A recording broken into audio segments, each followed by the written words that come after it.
It's not just radio, it's Rockland World Radio. RocklandWorldRadio.com. Welcome to Lighten Up, a show about bringing more love, light, and joy into your life, and archived on the Lighten Up program page. Please join us in the chat room by clicking on the chat room icon located on the left-hand side of our menu bar. Now the host of Lighten Up, Isabel Merians. Welcome to Lighten Up with Isabel, your good news show. And today I have wonderful news because we have an extraordinary guest today, the very beautiful Broadway producer, Carol Ostrow. Well, hi there. Hi to your audience. Thank you for inviting me. Thank you for being here today. This is really going to be joyous because Carol has brought so much joy and entertainment into many lives. So she's really an ideal guest to have. And it's really about a celebration of your life. Now, we always start the show with a funny story. So I'm going to share this with you, Carol. All right. And with the audience. And it's a story of two priests who need a vacation. And they decide they are going to Hawaii. And so they go to Hawaii. They land, and they decide they really don't want to wear their priestly garb because then people come up to them with problems, and they just want to rest their heads and be tourists. So they go to a tourist shop, and they buy these wild clothes, wildly patterned shirts with parrots. I have the visual. You got the visual. Shorts, flip-flops, and they are ready to just zone out. Next morning, they go to the beach. Beautiful, beautiful view. Very soft breezes blowing. And they are on these two chaises, and they're just relaxing and thinking how beautiful it is to be there, wearing their bright-colored clothing. And they look down the beach, and they see this gorgeous, buxom blonde walking toward them. Always a blonde. Yeah, it should have been a redhead for you today. So anyhow, she's topless and wearing only a string bikini bottom. And they don't know if they should really look or not. It's hard not to. And when she comes alongside them, she turns to them and says, "Good morning, Father. Good morning, Father." And they both are puzzled, and then she walks on up the beach. And one says to the other, maybe these clothes aren't crazy enough. Maybe we need to go back and get something even wilder. So they go back to the tourist shop and again get really crazy-looking shirts and patterned shorts, and again they're ready to go. And the next morning, they're out on this beautiful beach, relaxing in their chaises, and the same gorgeous blonde is strolling up the beach toward them, again topless, wearing only the bottom of a string bikini. And they try not to look, but when she gets alongside them, she says, "Good morning, Father. Good morning, Father," and starts to walk away. And one says to her, "Excuse me, young lady, we are priests, and we're very proud of that, but how could you possibly have known?" She looks at him and she says, "Father, it's me, Sister Elizabeth." Oh, my God. I hope that's okay with the audience. Oh, At any rate, you know, we have to bring more fun into our lives. And laughter. And, of course... I was thinking about Hawaii. I had one of my honeymoons there, so did you? I love the beach. Oh, I do too. At any rate, of course, each show, I give the audience suggestions, and now they're starting to respond and give me suggestions, which I appreciate. As a matter of fact, one of my viewers is the one who sent me that little story to tell. Very cute. And thinking about it, ways of bringing more love, light, and joy and fun into one's life, I think one of the most important things is, first of all, gratitude, being grateful for our blessings. Because the things that most of us literally take for granted are really blessings.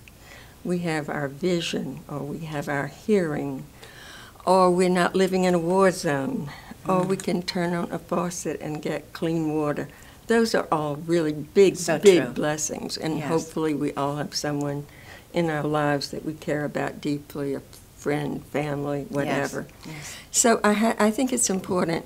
And as a matter of fact, one of my viewers said that she keeps a gratitude journal where each morning she jots down anything that she feels has been a blessing for her.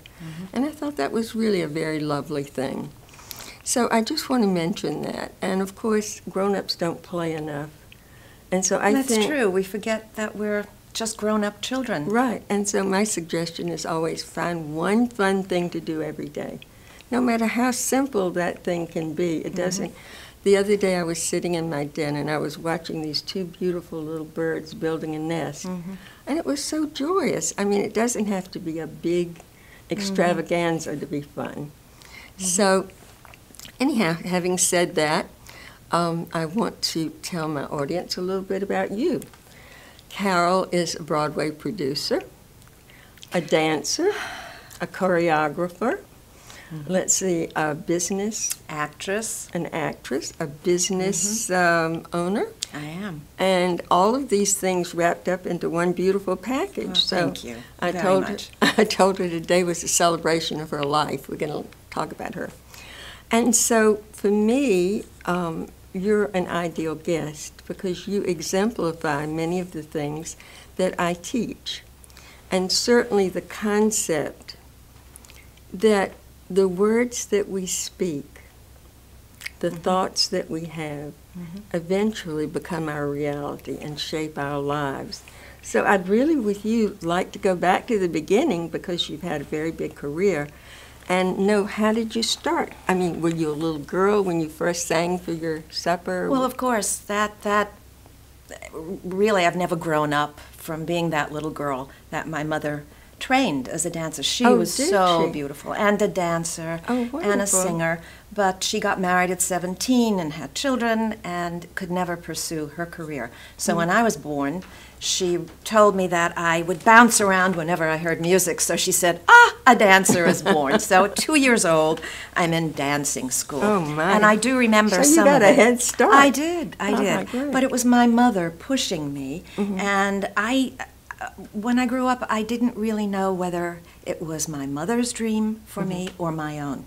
But because show business was all I ever knew, I just grew into it and grew to love it, because when you're a little child and your mother and father says, come on, entertain grandma and grandpa, and everybody gushes and everybody applauds. Yeah, you feel so loved. So loved. Absolutely. I Yeah. think that's true of people in the entertainment business. So I've never grown up from that aspect of it. However, as I grew up and I was 17 when I ran away from home. My mother was very, very strict. Ooh. She would put me in beauty contests that I hated. I liked being on display for something that I could do. Right. I could dance, I could sing, I could act. But just to be there and walk around was somehow humiliating. However, I earned a living as a high fashion model doing exactly that. Wow. So whatever I learned since the time I was 2 years old, I used somehow to get along in life by using myself, my brain, my body, figuring out what the next step would be. Now, So when you ran away from home, where did you go from there? well, I ran away with a magician who Oh, became my fun. first husband. Okay. And he brought me all over the country in a reconverted ambulance. We, Oh, my we even God. had the light on top that we wrapped with tape. Oh, fun. And in the back was a bed, and someone sitting there. There was the driver and the co-driver. And I was 17, I learned how to drive. Oh. Or I was the co-driver, or we would sit and drag all of our illusions. We had an entire company on the road. Wow. And I lived I wanted to get out of Brooklyn, but I didn't know I was going to do it this way. Oh, that's quite a dramatic way It to was go. very dramatic, and in the Jewish religion, when your child does something that's so outlandish, I don't know how I ever had the guts to do what I did, but I'd had it with my mother. But that's where the will Yes. and the intent comes in. This is Yes. exactly what I'm focused on here. Yes. Now, mind you, I always loved my mother, and my mother I'm always sure. loved me. I'm sure. But my husband took me to places like Enid, Oklahoma. Where you And never would have been. Enid, what is that? Where is it on the map? But I learned how to drive there, and we did shows. And he brought me to Las Vegas. Oh. Now, in Las Vegas, I was not the culture capital of the world, mind you, but I was so thrilled with all the entertainers and all the beauty and the people.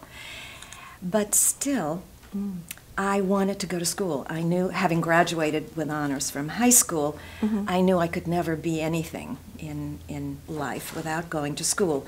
I was very fortunate to have a cousin who exemplifies everything that one should have, and that was Dr. Carl Sagan. Dr. Carl My first Sagan, cousin. the brilliant astro. We're named after the same woman. He's Carl, his sister's Carol, I'm Carol. I've got 4 other cousins, Carol. Oh, my God. They had no imagination at all, Carol. So there was Carl Sagan and his parents. He's such a brilliant man. Brilliant. I mean, he was saving the world, It was saving the amazing. planet when It was I was amazing. born.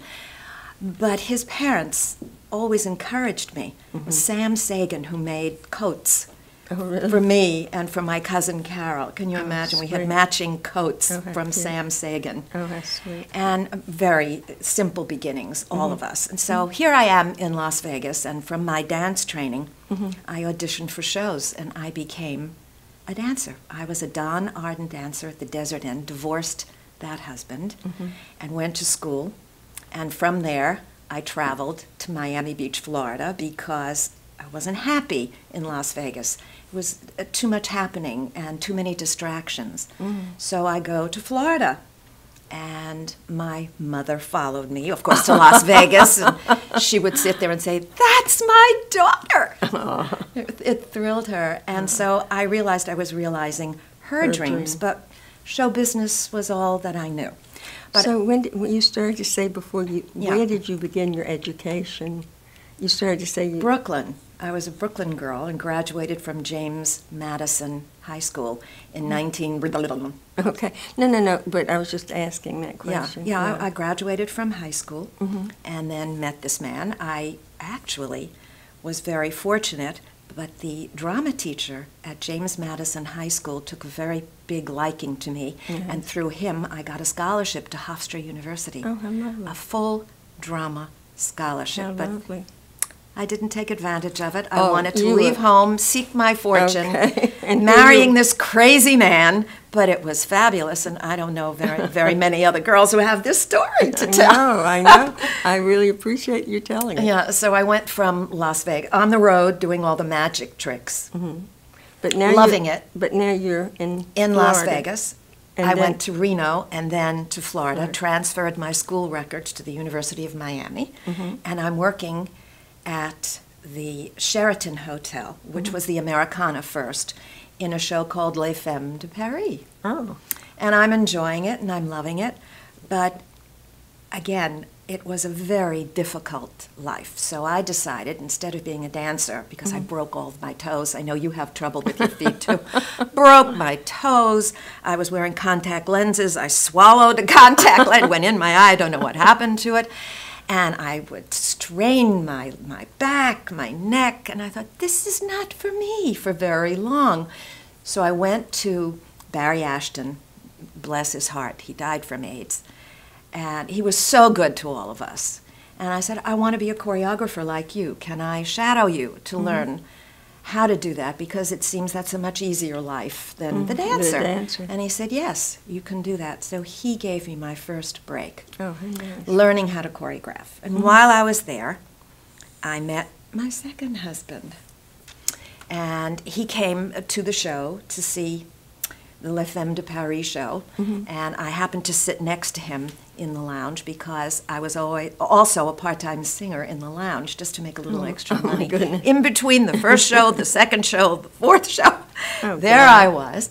And he saw me, and God's honest truth, we were together for 2 weeks, and on the third week, we were married. Wow, that was quick. That was quick, and that's when I had a honeymoon In Hawaii. Hawaii. Oh, it's beautiful. I loved it, but I knew I made another mistake. He was not the right man. How could he be right? I only knew him 2 weeks. Well, you didn't give him much time. Didn't give him much time, but I thought I am powerful enough to make Good. anything work. Okay, now, having said that, I want to remind our audience that I always say, think positive thoughts. Think, I am the architect of my life. I am a powerful, beautiful human being. Well, I never thought that, but later on. I am a spark of the divine. I have great creative powers.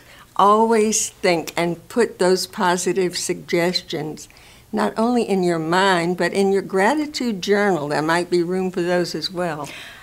Well, at the time when I was experiencing it, I really thought to myself, I'm so fortunate because I had loving parents, no matter what I did.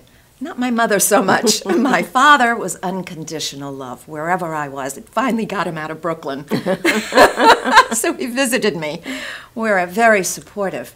And so whenever I had a choice, I'd always think, what would my mother or my father think? So I would never be a nude dancer because I wanted them to be proud of me. Of course. But all I wanted, the truth is, to make something of myself. Of course. In our family, it was always the men. There was Carl Sagan. How am I Following that gonna act. follow that act? There's That's no way. impossible, yeah. So maybe I willed myself to be 5'9". Maybe I willed myself to do the things that I did. I just wanted to make my parents proud and to be a good human being. And that you are. Well, nobody taught me that. It's that I was desperate to be something in life. Well, one thing, Carol, that I do want you to share with the audience is, in addition to your personal journey of how you got to be a producer, I do want you to share some of the good work that you're doing, you know, as a dedicated volunteer, because I think that is really part of what makes you an extraordinary human being.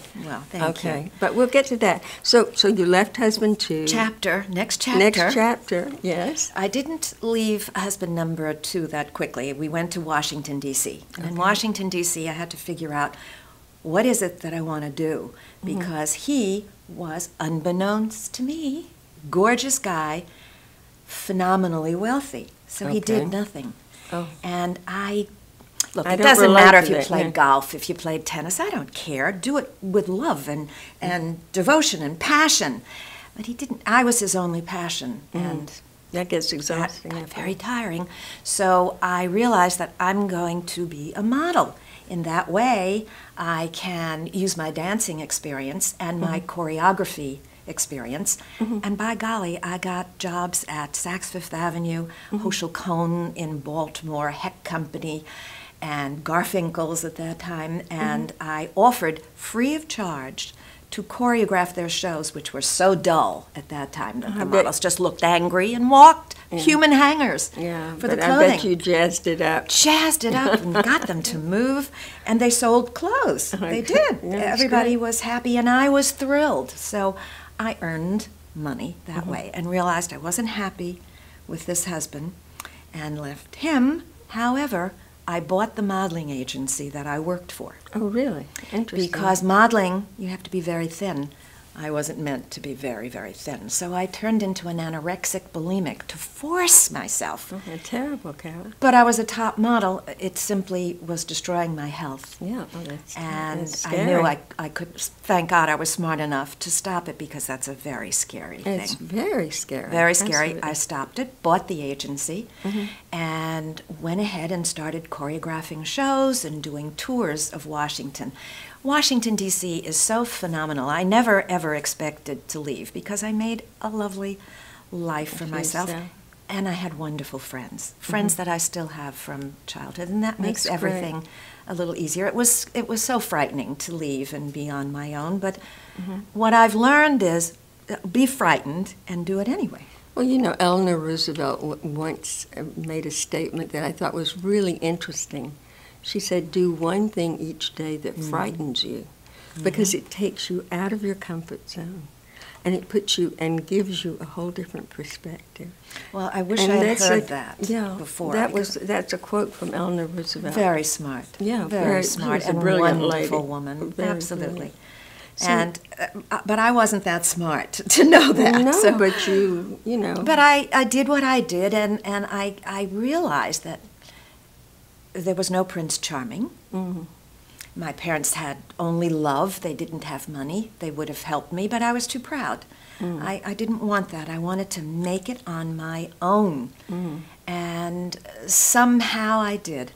Well, the interesting thing to me is the story that you once told me about how you got into producing. Because all right. That's yes. a wonderful story. Would you yes. share that with our audience? I will. Well, while I was in Washington, D.C., I would go on the train once a week for my acting lessons at HB Studios. Mm. And having come to New York, I met the love of my life, another wonderful man whom I stayed married to for 20 years. That was the serious marriage. Mm. That was the one where I finally grown up and realized the stability and the fabulous human being. Mm-hmm. He was a bit of a philanthropist, had 5 sons. Wow. And anyone with 5 sons, you know, has to be stable. He's going to make a good living. I'll be fine. But it was more than that. It was this fine and wonderful human being. Mm-hmm. So here I'm in New York, and it's another life completely, and I'm looking to see where I can fit in. New York is overwhelming, although I started here, but overwhelming, not knowing anyone. And I thought, all right, I will go back into acting. What have I got to lose? I had pictures taken in the resume and leaving out showgirl because I thought, and oh my goodness, and the headshots and trying to word it correctly. And I worked a little. I didn't work a lot, but I worked a little. And I thought, you know what, this isn't really good for me. I bet if I bought something, if I bought a play, I put myself in it. So I took my savings, went to this gal that I found was a writer, a wonderful playwright, and she had this play about a young woman in her late 30s or mid-30s and couldn't find a guy to marry. Mm-hmm. And it's all of the adventures that she had. I mean, you've seen it a million times on a sitcom, but I looked at it and I thought, this is the way to go. I'll buy it and put myself in it. Mm-hmm. So I bought the rights to it. I optioned it. And I got the teacher of my acting class to go ahead and direct it. Uh-huh. All of my mates in school were the actors in it. And I just spent my time getting a theater, making sure I had all of the stage props that we needed, and I'm behind the scenes. And I'm really enjoying it. I'm finding that it's so creative to be behind the scenes because when you're an actor, it's always, how do I look? How do I feel? What's my motivation to go from A to B? Sure. And it's me, me, me. And I thought, I've had enough of that. Yeah. Here, I can worry about the set, the actor, the lighting, the sound. Sure. And so I got the theater, filled it up with friends, wonderful, forgiving friends, and it turned out to be the worst show you could ever spend your time. Oh, it was just awful. But I learned. Absolutely. Well, that's what that is what life is about. Yes. We learn, these are the things, these challenges really teach us. So the next day, the playwright said, look, Carol, you're a producer now. And I looked around and said, oh, is that what a producer does? Who knew? So she said, call this wonderful man. His name is Arthur Cantor, and he has some interest in the play. I said, all right. I called him up, Mr. Cantor. My name is Carol Ostrow. He said, wait a minute. And he used a Yiddish word.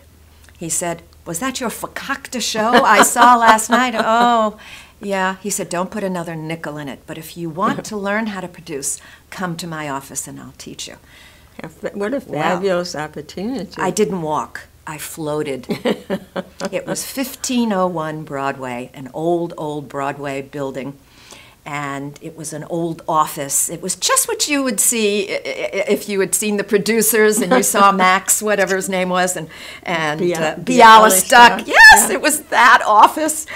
And he said, all right, young lady, you sit here, which was in front of his desk. He sat over here at his desk. I sat on the other side, and I watched, and I listened. And if I tried to straighten out his desk, he'd get very angry. Leave it alone. He had it piled up with scripts and bills and this and that. But if he reached in, he could find it. He knew where everything was. He knew. So we started to do a show that was imported from Canada. and it was terrible. It was called Mump and Smoot. You never heard of it? I never heard of it. No, Sorry. you never heard of it. It was a dreadful disaster. But from that, we did a fabulous show called A Room of One's Own with Eileen Atkins. Oh, yes, I remember that. So I went from total failure, but learning, to this gigantic hit. It had to be thrilling. It was had to be thrilling. And then we did another show called Bo Jess with a little Jewish theme. I remember that. That was fun. Fabulous little And show. that ran for a very long time, and it went all around the... Because I started a little business of calling my friends and doing group sales. Oh, that was smart. And I just called a friend and would say, look, I know you're a member of Hadassah. How many tickets can I count on you for? Oh, She said, well, we'll smart. take 10. And I said, good. Who else do we know who's the president of an organization? I've been doing that now for 23 years. It's a Wow. business that I have now, Which is all smart. from that, and Wow. all from Arthur Cantor. That's And fabulous. I would go home sometimes crying because he made fun of me. Oh, And my husband would say, what do you need this for? And he was many, many, many years older. And I said, listen, sweetheart, I need a future, and this is my future, and this is show business, the part of show business that I want to be a part of. I want to make things happen. I want to give jobs to people. The most beautiful, intelligent, creative people in the world are in show business. well, it's certainly a wonderful motivation, and I think it's really interesting how you've been able to utilize and take all of the disparate parts of your life and combine them into such a beautiful way, because I'm sure the theater has given so much joy So much joy. and so much fun, over the years. And every time I you stage create something, something, it's thrilling. it's a family, and it's a blessing. Absolutely. It's very They're doing me a exciting. favor by letting me bleed and go crazy and have sleepless nights. But it's I worth think it's it. wonderful. It's worth it. Well, I do want to address some of the work, the volunteer work that you're doing, and I know that one of the last things that you told me about, which I found extraordinary, was adopting a young girl who was going to be sold into the sex trade. Would you be kind enough to share that story? Because I don't know how it all came about. Well, I don't want to get too much in it, because if she sees the show, she's never admitted to the uncomfortable background of hers. Okay. And so I'll tell you, she ran away from her father, who brought her here to this country, his youngest, most beautiful daughter. Now, where are they And from? they were from the west coast of Africa, the Ivory Coast, so she only spoke French. Okay. And he brought her here because he couldn't make a living. So she hasn't talked about it, but we assume that She was to make the living. she was going to make the living because he couldn't. How old And a so young lady was she? She was 17. Oh, okay. So it was just 3 years ago. And he beat her up. Oh. And it was terrible. And she spoke no English, but she ran away, and through the kindness of a stranger that she met on the street, she was sent to Covenant House. My daughter used to work with Well, Covenant House. it's a great organization. It really is. And they have children of every ethnic background, of every kind, From- throwaway yes. kids and runaway kids. It's I know. really sad, but very- they go there. Yes. So a friend of mine, a dear friend of mine, was a volunteer, and he heard about this beautiful child. And so he and his wife decided that they were going to help her. He has a sister who was a producer. Oh, really? Yes, Carla. And she called me. She knew I always wanted to adopt a child. And I didn't have that opportunity with my husband. He was very ill. He was blind and a quadriplegic the last 3 years of I his know. life. So could I push a baby carriage? And him. Him in a wheelchair was not No. possible, and I chose him. So she said, Carol, there are 3 of us who are taking care of this young girl, and she told us she told me about her life, and said, would you like to get involved? And I said, oh, there's no question. Of course I will get involved. And I met her. She has worked so hard to also make something of herself. And it's wonderful And that it's she a has... spirit. It's Yeah. that wonderful spirit where she works hard and she goes to school. She graduated from high school. I mean, she didn't even speak a word of English when she started high school, and there she was at her graduating class. I mean, I felt as though I was her mother. Beautiful. And all of us do take care of her needs, but she works. She's a hostess in a restaurant. Wow. And at goes night to school. And goes to school. She wants to be a nurse and whatever it is that she wants. Now, I'm in charge of her cultural life. I take her to plays, and I introduce her to my friends, and I take her backstage, and I let her see what it's like to produce a show, and the workings behind it. It's no glamour. It's all very hard work. It's hard work, I'm sure. Everyone just sees the production. The beautiful, and that's all we want them to see. That's the whole thing. They have no clue. But really blood, sweat, and tears, and sleepless nights. But it's worth it. It's worth it. That's really lovely. So here is this lovely, lovely young girl, Sammy, and I'm thrilled to have her in my life. Certain things go wrong. She doesn't call me. I'm like a Jewish mother. You get worried. And I get worried. Of course, we're teaching her to be independent, and we want her to be independent. Well, where does she live? At the school? No. We got her an apartment where she's most comfortable. She picked it out and furnished it, and she commutes to school. Nice. And I talk to her whether she likes it or not. That sounds great. But I hear my mother in the background, and she's been gone a long time. Why don't you call? Why don't you She didn't know how to text, but I hear my mother in the background. I think we all do. I think those wonderful voices are with us always. Always. So she's in my life. That's lovely. And my life is very full and full of joy. And some things were just accidental, like my finding the Actors Temple. Oh, yes. Would you like to share that? Well, I do a lot of fundraisers. I did it for the Anti-Defamation League. I believe in it very, very much. It's very important. And so that's the way I raise money. I don't necessarily, I give money too, but instead of raising a great deal, of writing a check, I raise it for them. And my friends are wonderful. I don't know how they're still my friends. Because but you they can tap are. in. You can and I have to in. give to theirs, too. Of That's course. fair. You give, you get. Absolutely. So here is a time in my life about 4 years ago that my husband had passed on, my parents had passed on, and I felt a little sorry for myself. And a friend of mine said, it was High Holy Days, and you say a prayer for the dead, Yiska. And I said, I can't find just a nice little place that isn't fancy. I don't belong anywhere. You see, I'm not religious, but I'm Jewish and believe in it. And so she said, come to the Actors Temple, you're going to love it. Well, I'd never heard of it. I had never heard of that either. On 47th, between 8th and 9th, and I walked in, and of course, everywhere I go, I have to go to the ladies' room first.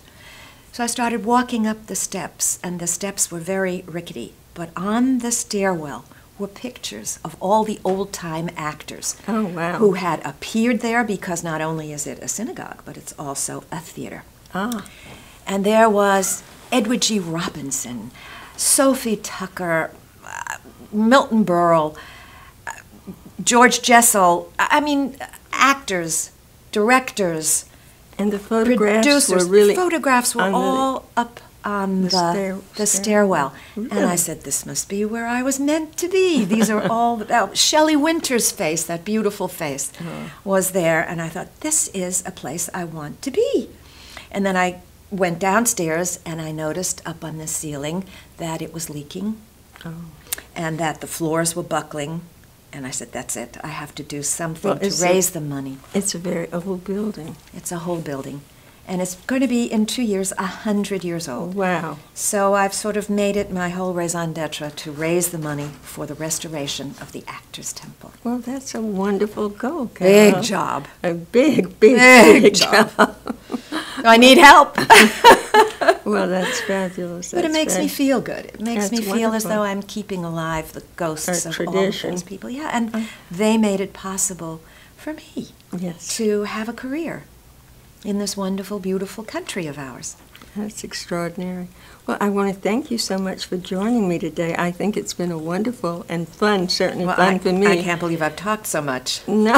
I like listening better. Well, actually, I wanted the show to be about you and your accomplishments and the good work you're doing. And more to go. And more to go, absolutely, for all of us. And I thank my viewers very much who have been so kind to send me funny stories and suggestions. But it's Isabel's life that's really fabulous. Well, that's very kind. But so I want to thank you for joining us today. It's been a great pleasure. And thanks for watching Lighten Up with Isabel.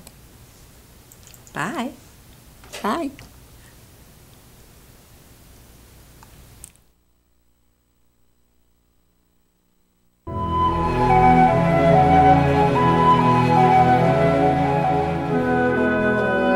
Until next time, remember to live a more joyous life.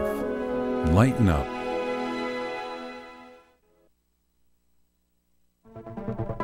It's not just radio, it's Rockland World Radio.